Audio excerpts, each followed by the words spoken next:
We live in an age that worships speed, more goals, more notifications, more output.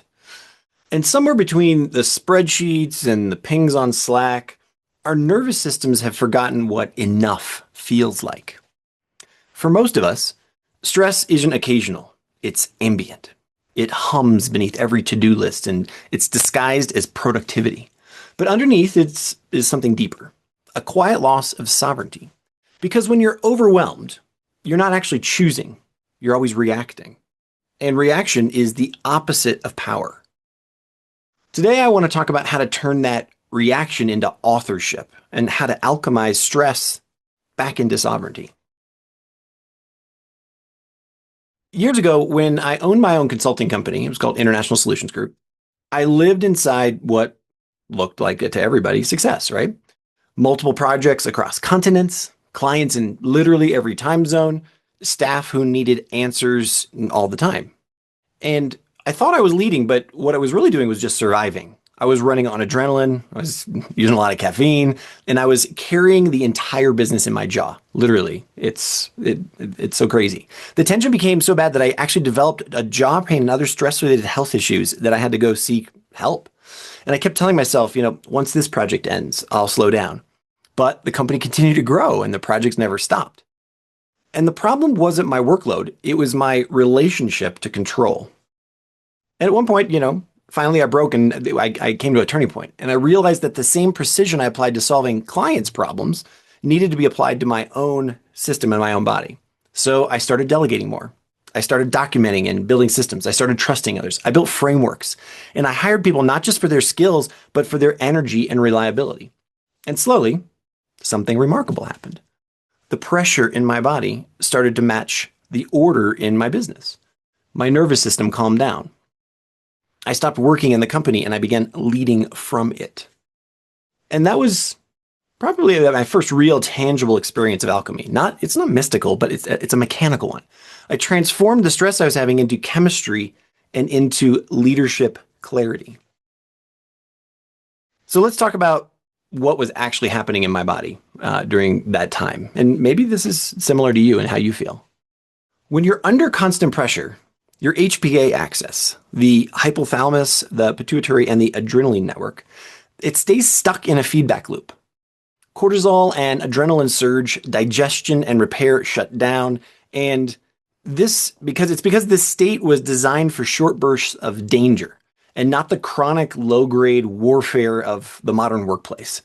At first, the chemistry is powerful because it sharpens your focus and it fuels, late nights and, cram sessions and hackathons, etc.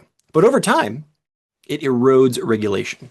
You lose access to your prefrontal cortex, which is the part of your brain that plans and empathizes and creates. And so that's why overwhelm narrows perception. You stop seeing possibilities. You only see problems. From a psychological view, chronic stress teaches the brain that control equals safety. And so we cling tighter and we micromanage and we overcommit and we silently panic. And it's not a weakness. It's just actually it's the way we're wired. But fortunately, just like any other machine, wiring can be rewired. So here's the modern alchemy. When you shift from stress to sovereignty, you're literally transmuting your body's chemistry. The first step is recognition. You got to notice when your body is in constant survival mode. Shallow breath, tight jaw, rapid thoughts, that tight feeling, that feeling in your gut. Those are chemical alerts, not personality flaws. The second step is interruption.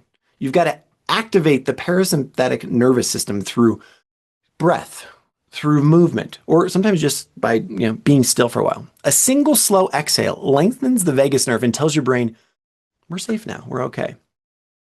The third step is redirection. Using that calm state to make new choices, to delegate, to simplify, to automate, to trust. Every system you build outside your body becomes an ally to the one that's inside you. And that stress is transmuted into structure, and that turns adrenaline into alignment. On the energetic level, this process is sovereignty. So sovereignty doesn't mean isolation. It means integrity. Being the clear center of your own field of energy. When you're in stress, your energy leaks everywhere. You're absorbing others' urgencies. You mirror the chaos. You're prone to being subservient to their agendas. And your aura, that electromagnetic expression of your nervous system, becomes really jagged and porous. When you regulate, your field reorganizes itself, and you become coherent. And coherence is interestingly contagious. Just think about any calm leader out there, right? That when they go into a room, they change it without even, speaking. Their biology transmits safety. Their energy teaches permission. And true leadership begins in the nervous system. That's personal energetic sovereignty.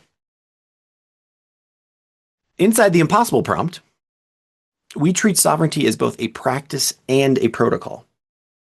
For example, during the 7-day calibration process in the beginning, our protocol observes your language, tone, and behavioral rhythms. And these are your digital biomarkers of stress.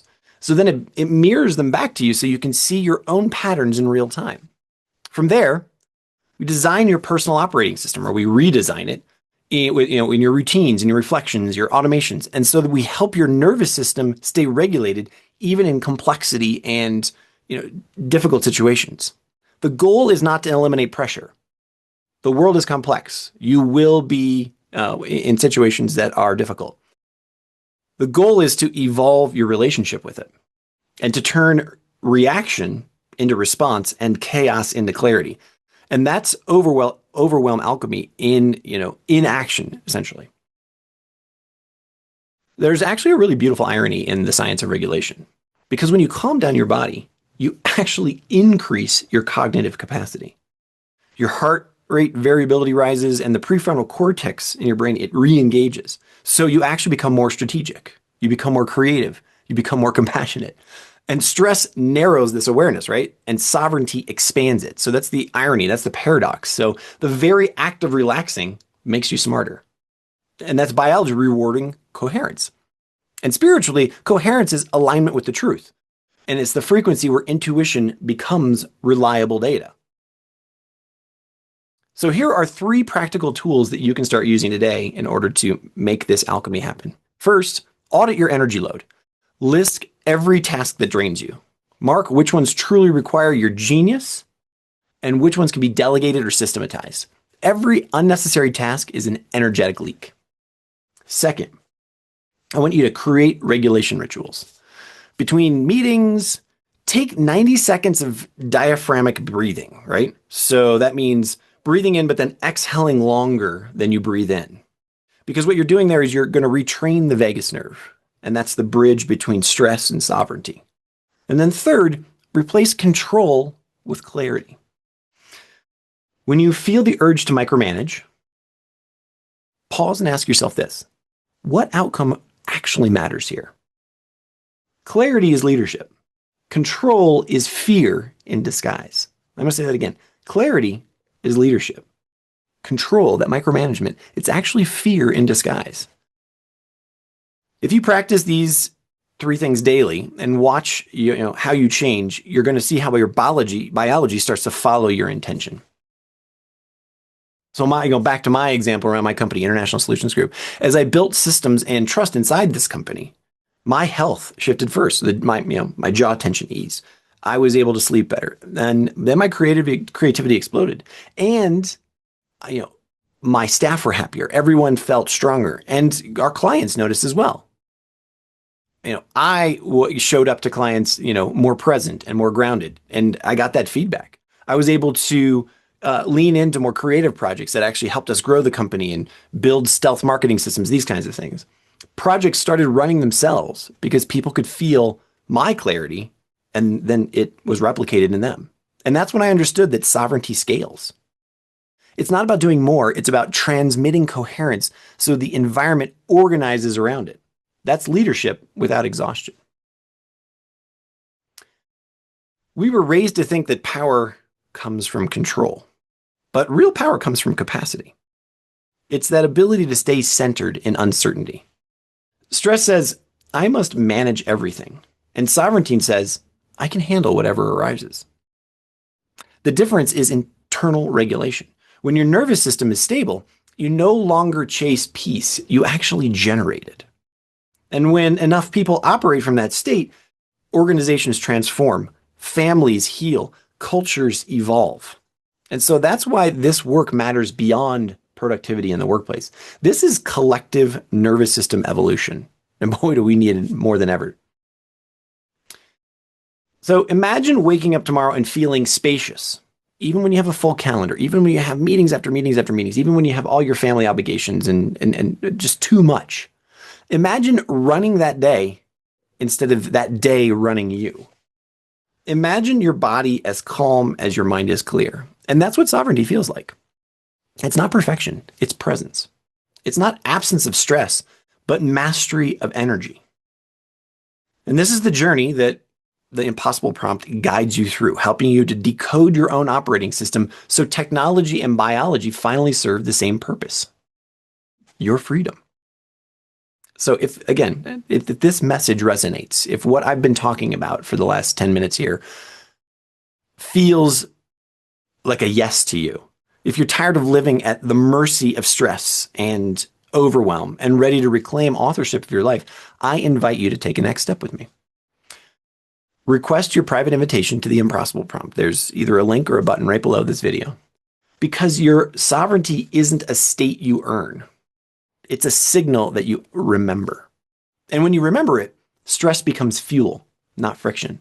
And that's the true alchemy, transforming pressure into power and returning to the calm authority of being the one who decides.